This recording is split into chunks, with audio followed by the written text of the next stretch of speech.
Friends, ഇത് എൻ്റെ കയ്യിലുള്ളൊരു leafy ആന്തൂറിയമാണ്. വിറ്റാരിഫോളിയം എന്നാണ് എൻ്റെ പേര്. ഇത് ലീഫ് കാണാനാണ് ഇതിന് ഭംഗി. കണ്ടില്ല, ഇതിൽ ഫ്രൂട്ടായിട്ടുണ്ട്. നാച്ചുറലായിട്ട് തനിയെ പോളിനേഷൻ നടന്നിട്ട് എനിക്കിവിടെ വിത്തായതാണ്. ഞാനായിട്ടൊന്നും ചെയ്തതല്ല. നമുക്കിത് നടുന്നത് എങ്ങനെയാണെന്ന് നോക്കാം. ഇത് ചെറിയ രീതിയിൽ പ്രൊപ്പഗേഷൻ എങ്ങനെയാണെന്ന് നോക്കാം. ഇതാണ് ഇതിൻ്റെ വിത്ത് വരുന്നത്. ഇതിൽ പാകമായ വിത്തുകളെല്ലാം നമുക്ക് കളക്ട് ചെയ്യാം. അല്ലേ, ഇതാണ് അതിൻ്റെ ഫ്ലവർ കാണാൻ ഭംഗിയുണ്ടാവില്ല. ഇതിൻ്റെ ലീഫ് നല്ല ലെങ്ത് വരും, നല്ല ഭംഗിയാണ്. അതിന് വേണ്ടിയിട്ട് നമുക്ക് വെള്ളം പെട്ടെന്ന് വാർന്നു പോകുന്ന രീതിയിലുള്ള പോട്ട് മിക്സ് തയ്യാറാക്കാം. അതിനുശേഷം ഒന്നൊന്നായിട്ട് നമുക്ക് ഇതിൽ വിത്ത് വയ്ക്കാം.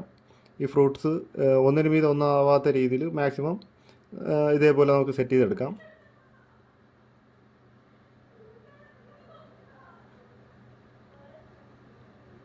അതിനുശേഷം നമുക്ക് ഇതിൻ്റെ മുകളിൽ അല്പം മണ്ണിട്ട് കൊടുക്കാം. ഇത് വെള്ളം ഒഴിക്കുന്ന സമയത്ത് ഇത് നീങ്ങിപ്പോകാതിരിക്കുന്നതിന് വേണ്ടിയിട്ടാണ്.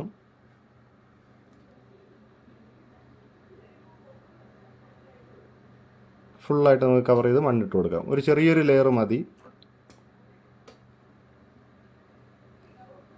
അല്ല, ചെറിയൊരു ചട്ടിയിലാണ് ഞാൻ നട്ടേക്കുന്നത്.